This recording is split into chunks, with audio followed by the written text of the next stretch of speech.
All right, let's jump right in. We're looking at a pretty sudden and very serious flare-up between the US and Russia. It's a story that's got everything: direct orders from the president, feuds happening on social media, and yes, the movement of nuclear submarines. So let's break down exactly what's been going on. So this is where it all kicks off, with this post from President Donald Trump on Truth Social. Now, this wasn't some quiet memo or a behind-the-scenes diplomatic cable. This was a direct, public order to move major military hardware. And with that one post, the stakes in an already tense situation just went way, way up. Okay, so the immediate question, the one everyone's asking, is why? What on earth could trigger a move like this? What exactly happened to push things to this point? Well, according to President Trump's own words, it was a direct reaction to comments from Dmitry Medvedev. You'll remember him. He's the former president of Russia, now a top security official there. So this whole thing isn't a response to a physical battle. It's a response to words, a statement. And that brings us to the heart of it. This whole escalation is really built on a war of words between these two figures. And it wasn't a quiet disagreement either.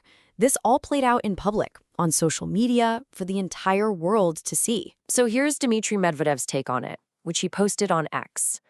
He's saying that Trump is playing an ultimatum game over the war in Ukraine. He sees these deadlines not as a way to find peace, but as dangerous threats that are just pushing everyone closer to a real, direct conflict. And Trump's response? It was just as sharp, and it got very personal. You can see right here, he didn't just push back on the argument.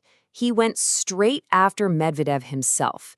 It really shows you just how bitter and personal this public feud had become. And then the rhetoric ramps up even more. Trump puts out this direct warning to Medvedev. It's a pretty clear signal that, from the American side, Medvedev's comments were no longer being treated as just political noise. A line had been crossed. So to really get why Medvedev was so fired up, you've got to look at the timeline of these ultimatums he was talking about. This wasn't just one comment out of the blue. It was a pattern, a steady increase of pressure. Just look at how the timeline here shrinks. It starts in early July with a 50-day window for a ceasefire. Okay, but then that gets slashed to a 10 or 12-day deadline. And then boom, a hard stop, August 8th. You can imagine how that kind of rapid compression would feel like the walls are closing in. Now, at first, Russia's public response was basically to shrug it off. In reaction to one of the earlier deadlines, Medvedev apparently called it theatrical and said Russia didn't care.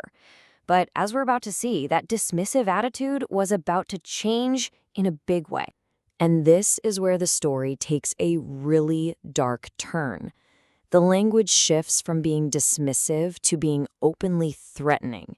And it involves a specific phrase that has some, deeply alarming meaning in the world of nuclear weapons. Right. So on Thursday, just before Trump gave the submarine order, Medvedev posts about a dead hand threat. Now, to most of us, that phrase might not mean much. But to military analysts, that's not just some random insult. It's a very, very specific reference. So what is dead hand? It's the old code name for a Soviet-era system. And its job, basically, is to launch a massive nuclear counterattack automatically, even if Russia's entire leadership has already been taken out in a first strike. It's their doomsday machine. So yeah, even mentioning its name is one of the most serious threats you can make. And that threat carries so much weight for one simple reason. This isn't a conflict between two small countries. We are talking about the two nations that hold the biggest nuclear arsenals on the entire planet. That context changes absolutely everything. Okay, so let's get back to the submarines for a second. The term nuclear submarine can be a little confusing, and the difference here is vital. Nuclear-powered just means its engine runs on a nuclear reactor. It gives it incredible range. But nuclear-armed means it's carrying missiles with actual nuclear warheads. Two very, very different things. And here is the crucial part. We don't know which type of submarine was moved. The statement didn't specify, and that ambiguity is a huge deal. One is a strategic repositioning of a ship.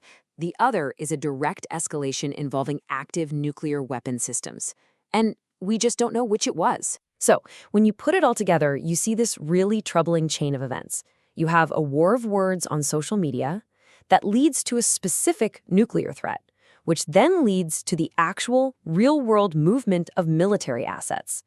This is the moment where rhetoric becomes reality. And what's fascinating is that in his own statement, President Trump seems to acknowledge this exact dynamic.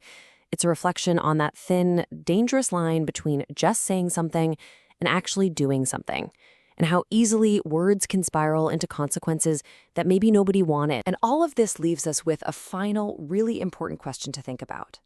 In our age of instant communication, of social media diplomacy, this whole episode forces us to ask, just how thin is that line between words and weapons anymore? Thanks for joining us for this explainer.